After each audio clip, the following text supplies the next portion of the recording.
வணக்கம். ஸோ இப்போ வந்து நம்ம பார்க்க போகிறது வந்து இந்த ராசிக்கல்லை பற்றி பார்க்க போகிறோம். ஸோ இந்த ராசிக்கல்ல இன்றைக்கி வந்து யாருக்கு அப்படின்றத பற்றி பார்க்க போகிறோம். இப்போ 12 ராசிகள் இருக்குது. 12 ராசிகளுக்கும் ஒவ்வொருத்தவங்க ஒவ்வொரு அதிபதிகளாக வருவாங்க.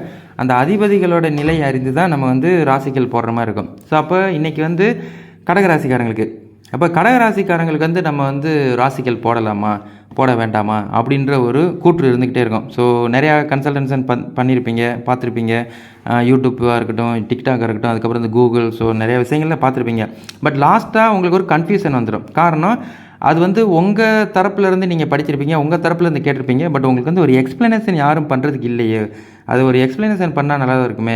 எப்படி நம்ம அன்வான்டாக போட்டாலும் ஏதாவது சைடு எஃபெக்ட் வந்துடுன்றாங்க, இல்லைன்னா ஏதாவது முரண்பாடாக ஆயிருன்றாங்க. இதில் வந்து நம்ம எதை தான் ஃபாலோ பண்ணோம் அப்படின்ற ஒரு கேள்வி உள்ளவர்களுக்கு இந்த வீடியோ முடியும் போது உங்களுக்கே ஒரு பதில் கிடைக்கும். ஸோ ரைட், இதை நம்ம போடலாம் வேண்டாம் அப்படின்றத நீங்களே வந்து ஒரு முடிவுக்கு வந்துடுவீங்க. மற்றபடி வந்து இந்த இதுக்குரிய விளக்கம் உங்களுக்கு அந்த விளக்கம் அடித்ததுக்கப்புறம் உங்களுக்கே நிறையா டீட்டெயில்ஸ் தெரிய வரும். சரிங்களா? இப்போ வந்து நீங்கள் கடகராசியில் பிறந்திருக்கீங்கன்னு வச்சுக்கோங்களேன்.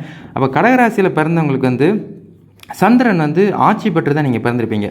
அப்போ இந்த சந்திரன் ஆட்சி பெற்று பிறந்திருக்கிறவங்களுக்கு வந்து இந்த ராசிக்கல் தேவையா அப்படின்னு கேட்டால் இந்த ராசிக்கல் வந்து உங்களுக்கு தேவைப்படாது. காரணம் வந்து அந்த ராசிக்கல் என்பது வந்து ராசியோட அதிபதிகள். இப்போ அந்த கடகராசிக்காரங்களுக்கு தான் சந்திரன் அதிபதி. அப்போ இந்த சந்திரன் வந்து பொதுவாக வந்து கடகராசிக்காரங்களுக்கு வந்து ஆட்சி பெற்றே தான் நீங்கள் பிறந்திருப்பீங்க. கடகராசியில் யார் பிறந்தாலும் வந்து நீங்களாம் வந்து கடகராசியிலே சந்திரன் இருப்பார். அப்போ சந்திரன் கடகராசியில் இருந்தால் அவர் வந்து ஆட்சி பெற்றே இருப்பார்.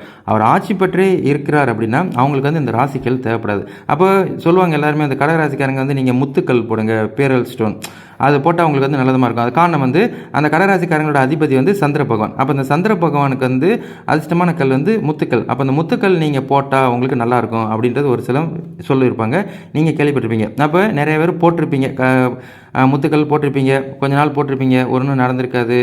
ஒரு சில ஆளுக்கு நடந்திருக்கும், நடந்தவங்க நடந்திருக்குதுன்னு சொல்லியிருப்பாங்க, நடக்காதவங்க ஒன்றும் நடக்கலை அப்படின்னு சொல்லுவாங்க. இன்னும் ஒரு சில மூன்றாவது தரப்பினர் வந்து ஸோ அந்த ஜோதிடர்கள்லாம் சம்திங் அவங்கெல்லாம் முரண்பாடானவங்க, பொய் அப்படின்ற ஒரு கான்ஸ்பிரன்ஸ் வந்திருப்பீங்க. அது காரணம் வந்து இந்த ராசிக்கல் வந்து உங்களோட அதிர்ஷ்டக்கல் அப்படின்னு கேட்டால் இது அதிர்ஷ்டக்கல் கிடையாது, ராசிக்கல்லே.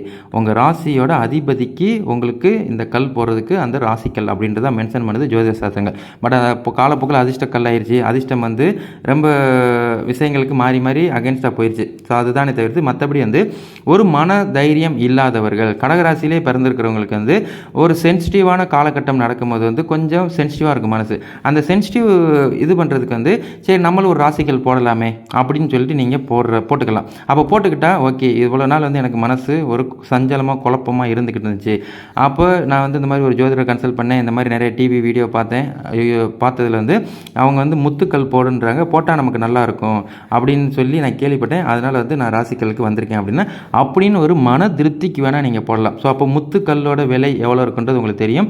மார்க்கெட்டில் ஒவ்வொரு நாட்டுக்கும் ஒவ்வொரு மாதிரி ப்ரைஸ் ஓடி இருக்கும். அப்போது நீங்கள் எந்த நாட்டில் இருக்கிறீங்களோ அந்த நாட்டில் வந்து ஒரிஜினல் எது இருக்குதோ அது ஒரிஜினலான்னு கண்டுபிடிக்கிறதுக்கே உங்களுக்கே ஒரு யுகம் போயிடும். அது காரணம் வந்து வியாபாரக்கார செய்கிறவங்ககிட்ட போய் கேட்க முடியாது, நமக்கு அதை பற்றி தெரியாது.